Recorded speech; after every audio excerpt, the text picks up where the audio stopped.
et deux buveurs. Balade.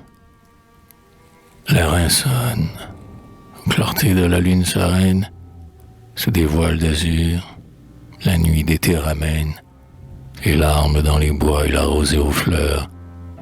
Dans les chopes, au vallon, boivent deux voyageurs. Vous voyez, au travers du vitrage, où l'ormeau berce son feuillage, le croissant les montre à demi, souriant avec amertume à sa coupe où la bière écume, l'un d'entre eux dit à son ami: ici dorment tout près les morts au cimetière, ma mère aussi, car Dieu m'a tout pris sur la terre. Sous ce chêne, là-bas, que j'ai versé de pleurs, mais Dieu n'entendra plus le cri de mes douleurs. Prions, dit l'autre, qui s'incline, en signant sa large poitrine. Prions, sous la croix du coteau, ami, si tu fais ta prière, aux cieux tu reverras ta mère. Les anges naissent au tombeau. Ah non, répondit l'autre en essuyant ses larmes. La prière au cercueil est sans effet, sans charme. Dieu ne nous entend pas, te dis-je, et je crois fort que des plombs du cercueil ne revient pas un mort.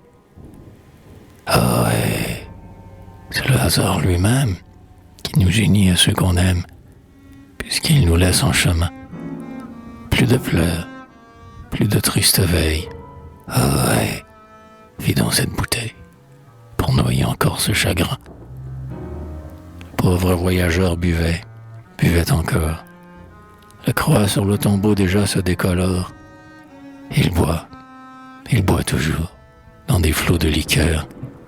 Il boit la sombre ivresse et dit dans sa douleur: après tout, la plaisante idée de voir cette vieille ridée me tendre les bras dans les cieux. L'autre, à ces mots, tremblant et pâle, se signe la tête et détale, en poussant un cri douloureux. En effet, du buveur le cerveau se dévide. Il a rêvé déjà tout un songe livide, dans les affreux déserts de ton âme qui dort. Rêve, on dirait là-bas les cloches de la mort. Au creux du vallon, minuit sonne. Voilà, n'entendez-vous personne dans les bois cheminés? Un bruit naît au fond du silence. Il grossit et s'avance. J'entends les sapins frissonner. Ouvrez. La nuit amène un nouvel hôte. Près du joyeux buveur, il s'assied côte à côte. Ah, sur ses blanches dents, le rire est glacial. N'importe, présentant sa coupe de cristal. Frère, dit-il avec mystère, verse donc, verse un peu de bière. Le chemin m'attend altéré. Mon sort est de n'avoir en poche jamais d'argent, mais dans mon coche, en retour je te conduirai. Par ma tête, j'en suis, dit l'autre en son ivresse. Je brûle d'éprouver ta ruse et ton adresse.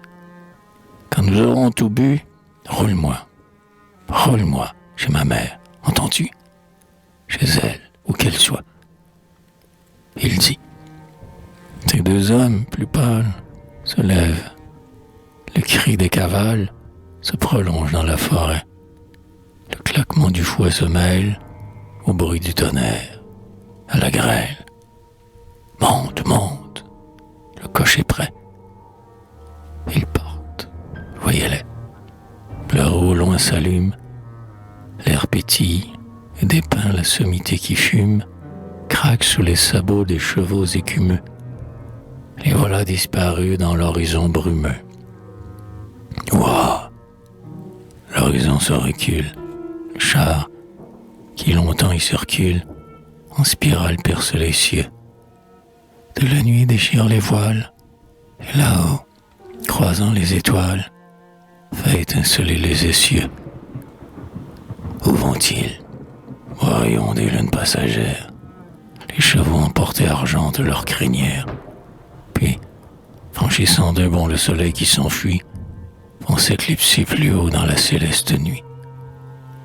Les terres, séjour des âmes, voyez sur leurs ailes de flamme, l'une après l'autre apparaissant. Du fond des rêveuses campagnes, elles appellent leurs compagnes, alentour du char bondissant. Les musiques de l'air aux vagues harmonies bercent leur ronde au fond des plaines infinies. Et, guirlande d'amour, en chantant l'éternel, elle embrasse à la fois et la terre et le ciel. Oh là, cocher, arrête. Voici ma mère à cette fête, qui passe et m'étend ses deux bras. Ah, je ne suis pas infidèle, je crois en Dieu, je crois en elle. Cocher, ne t'arrêtes-tu pas? Mais le joyeux cocher, poursuivant son voyage, ne s'arrête jamais.